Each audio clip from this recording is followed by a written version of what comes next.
Une valise au nom de Colette a été retrouvée dans le hall. Sidonie Gabrielle Colette, merci de venir la récupérer.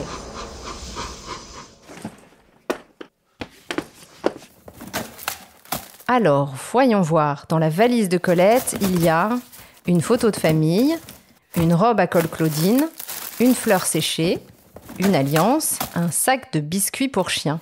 Mais qu'est-ce que ces objets représentent ?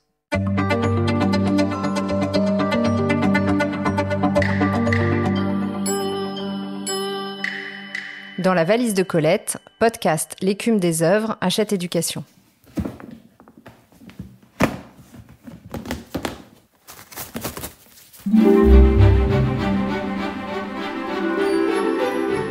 Elle est belle, cette photo de famille. On y voit Sidonie Gabrielle Colette, toute petite, au centre, encadrée par ses deux grands frères Achille et Léopold, qui bombent le torse en souriant. Sur la droite, sa grande sœur Juliette est un peu à l'écart. Sur la gauche, il y a ses deux parents, Sidonie et Jules-Joseph. C'est dans cette famille si particulière que naît Sidonie Gabrielle Colette en 1873. Cette famille, on la connaît assez bien parce que Colette l'a évoquée dans plusieurs de ses livres. Dans Sido notamment, elle présente en 3 parties sa mère Sidonie, surnommée Sido, son père Jules-Joseph, surnommé le Capitaine, Achille et Léopold, surnommés les Sauvages, et Juliette, qu'elle appelle l'étrangère. C'est la première chose à savoir. La dimension autobiographique est très importante dans les œuvres de Colette. Sa mère, Sido, est une femme cultivée qui lui fait découvrir et aimer la nature et la littérature. Jules-Joseph est un ancien soldat amputé d'une jambe, tendre avec ses enfants et fou amoureux de sa femme. Si sa sœur Juliette semble un peu à part, Colette évoque souvent ses 2 frères, les Sauvages, qui deviennent l'incarnation même de l'homme libre, échappant aux contraintes de la société. La famille a quelques soucis financiers et ne vit pas dans le luxe, mais cela importe peu à Colette, qui déclare avoir été une enfant très aimée, entre des parents pas riches et qui vivait à la campagne parmi les arbres et les livres. En 1893, alors qu'elle a 20 ans, Colette quitte cette famille qui a tant compté pour elle et épouse Henri Gauthier-Villard, surnommé Willy, un journaliste et auteur parisien qui a 14 ans de plus qu'elle. Il va l'emmener à Paris, loin de la campagne, lui faire découvrir la vie à la capitale et les milieux artistiques. Colette vivra alors une vie de citadine pleine d'aventures et de fureur, mais elle reviendra, plus vieille, vers sa campagne chérie, se remémorant aussi cette famille qui a joué un rôle central pour elle. Le souvenir de ces années de bonheur lui permettra de traverser bien des malheurs, notamment ceux que lui fera subir son mari Willy.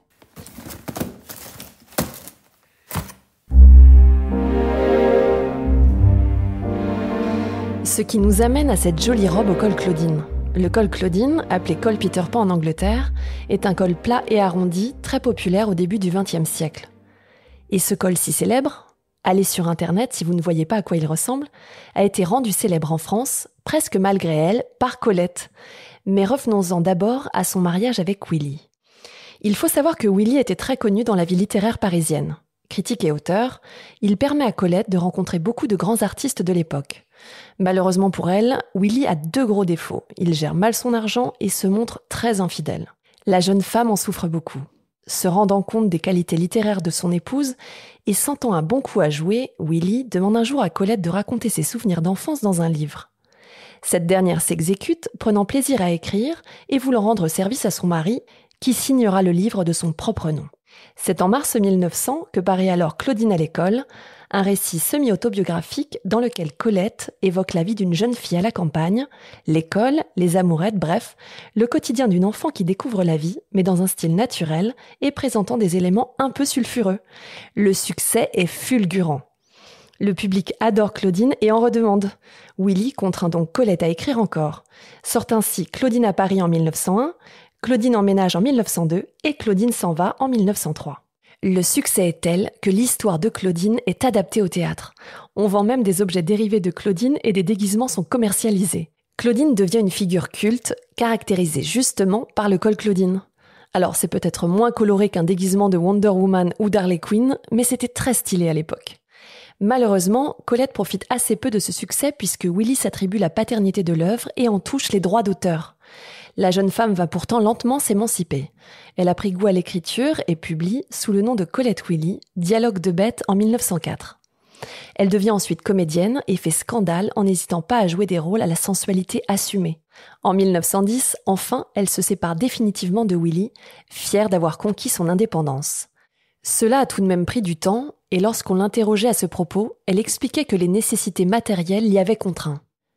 Ça me paraissait inévitable, car si j'avais voulu suivre mon penchant, il aurait fallu que je quittasse Monsieur Willy et que je retourne à ma famille. Je n'avais pas d'autre refuge. Or, je ne voulais absolument pas que ma mère découvrît que je n'étais pas heureuse. Et il y avait la nécessité matérielle. Je n'avais pas le sou, et ma famille non plus, alors je suis restée. Où la chèvre est attachée, il faut qu'elle broute. Mais Colette est loin d'être une simple et pauvre chèvre, et elle va rapidement se changer en bélier.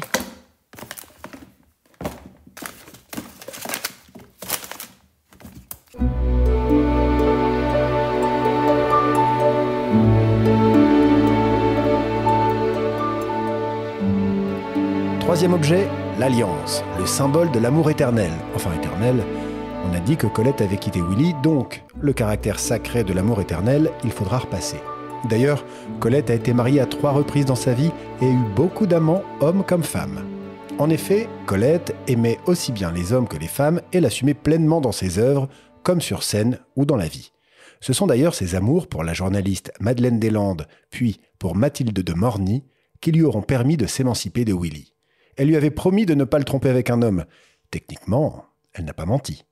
Le parfum de scandale qui auréole alors la vie privée de Colette contribuera à la rendre célèbre. Nous parlions de la robe à col Claudine tout à l'heure. Il s'agit d'un vêtement attribué généralement aux petites filles sages. Eh bien, Colette s'est par la suite appliquée à briser cette image lisse, se parant par exemple sur scène de tenues toutes plus sensuelles et légères les unes que les autres. Un peu comme les jeunes stars de Disney qui, en grandissant, cherchent à modifier profondément leur image publique. Il existe énormément de clichés superbes, mettant en scène Colette dans toutes sortes de situations surprenantes. Allez voir ça.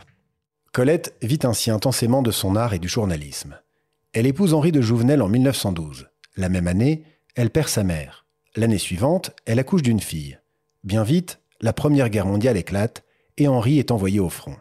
Pendant la guerre, Colette écrit des reportages sur le rôle des femmes durant le conflit. Finalement, son deuxième mariage finit mal lui aussi.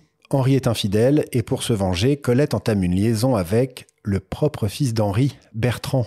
Il a 17 ans, elle en a 30 de plus. Tout en poursuivant son travail journalistique, Colette continue d'écrire, notamment 2 romans, Chérie et Le blé en herbe, qui sont tous les 2 des succès. Elle signe enfin de ce seul nom, Colette. Dans ses textes, elle parle des relations d'une femme mûre avec un jeune homme. Autant dire qu'elle connaissait bien le sujet. Et jamais 203, un nouveau coup de cœur vient illuminer ses jours.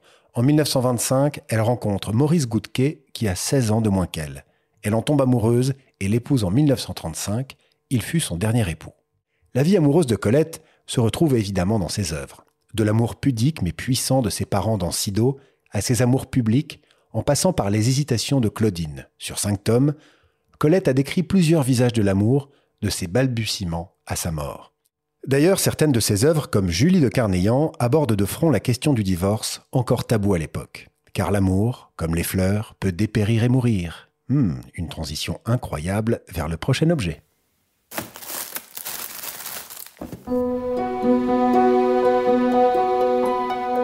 Une superbe fleur séchée. Et oui, parce que l'amour n'est pas l'unique thème qui occupe Colette, il y a également la nature.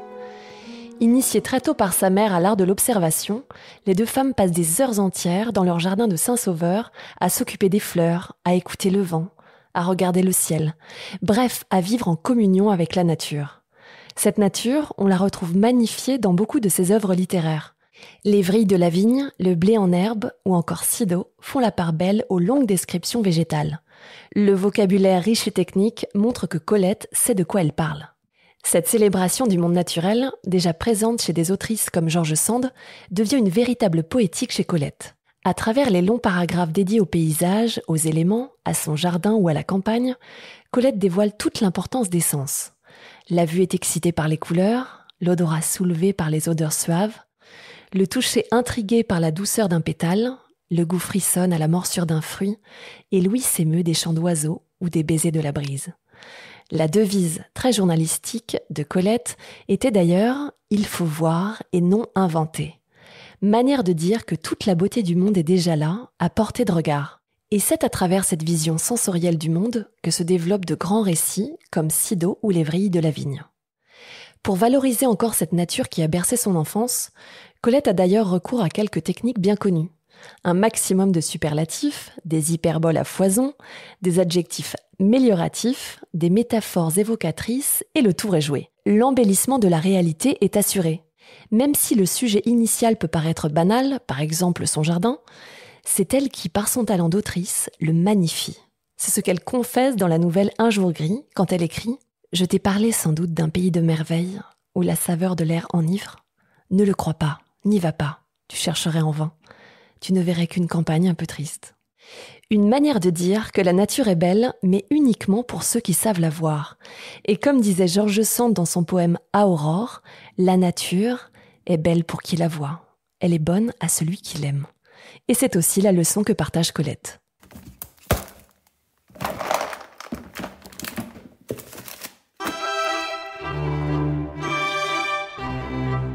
Et enfin, le dernier objet, un sac de biscuits pour chiens. Ah, nos amis les bêtes ne sont pas en reste chez Colette. Campagnarde dans l'âme, elle a grandi au milieu des chiens et des chats, que l'on retrouve évidemment dans ses écrits. On pense bien sûr à Toby Chien, à Nonoche ou encore à Kiki la Doucette, chiens et chats, qui occupent une place centrale dans certaines nouvelles des Vrilles de la Vigne, comme Toby Chien parle ou encore Dialogue de bêtes. Dans ces nouvelles, Colette donne la parole aux animaux, en profitant pour dresser le portrait parfois piquant de la société humaine, voire d'elle-même. L'animal est alors une altérité riche d'enseignements. L'animal est tantôt un confident, tantôt un ami qu'on embrasse. Mais la présence de l'animal peut aussi se révéler plus sombre, comme dans la déchirante nouvelle Un rêve, dans laquelle une chienne revient d'entre les morts pour visiter Colette. Ingrate, l'autrice a oublié le nom de l'animal, condamné à retourner dans les ténèbres. Si les animaux n'ont pas toujours la parole chez Colette, ils n'en sont pourtant pas moins pleins de signification. Le rossignol emprisonné dans la nouvelle Les Vrilles de la Vigne, par exemple, est probablement une projection de Colette elle-même. L'oiseau qui ne peut plus chanter, c'est la jeune femme ne pouvant plus s'exprimer. L'oiseau est prisonnier dans la vigne, comme Colette le fut dans son couple. Dans une autre idée, la sensualité de la chatte Nonoche évoque sans doute les relations amoureuses de l'autrice. Comme chez Baudelaire, le chat renvoie alors à la sensualité féminine. L'animal dans l'œuvre de Colette occupe aussi une fonction symbolique. On dit que les chats ont 7 vies.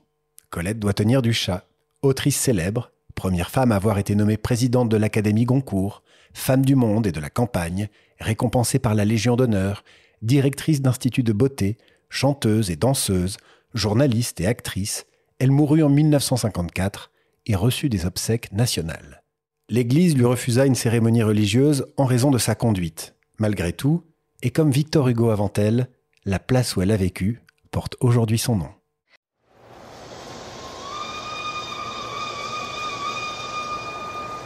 Colette est l'une des plus grandes figures de la littérature du XXe siècle. Entre gloire et scandale, elle a laissé derrière elle une œuvre riche et tendre, complexe et déroutante, abordant des thèmes d'une actualité saisissante. Enfant de la nature et créatrice célébrant la beauté du monde, elle aura profondément marqué la vie littéraire de son époque. Alors retenez bien ces 5 objets. La photo de famille pour l'autobiographie, le col Claudine pour la gloire littéraire, l'alliance pour l'amour, la fleur séchée pour la nature, les biscuits pour les animaux. Retenez bien ces objets et vous aurez une bonne idée de ce qui fait la puissance poétique des œuvres de Colette. Mais allez, refermons la valise. On ne sait jamais, elle pourrait vouloir la récupérer.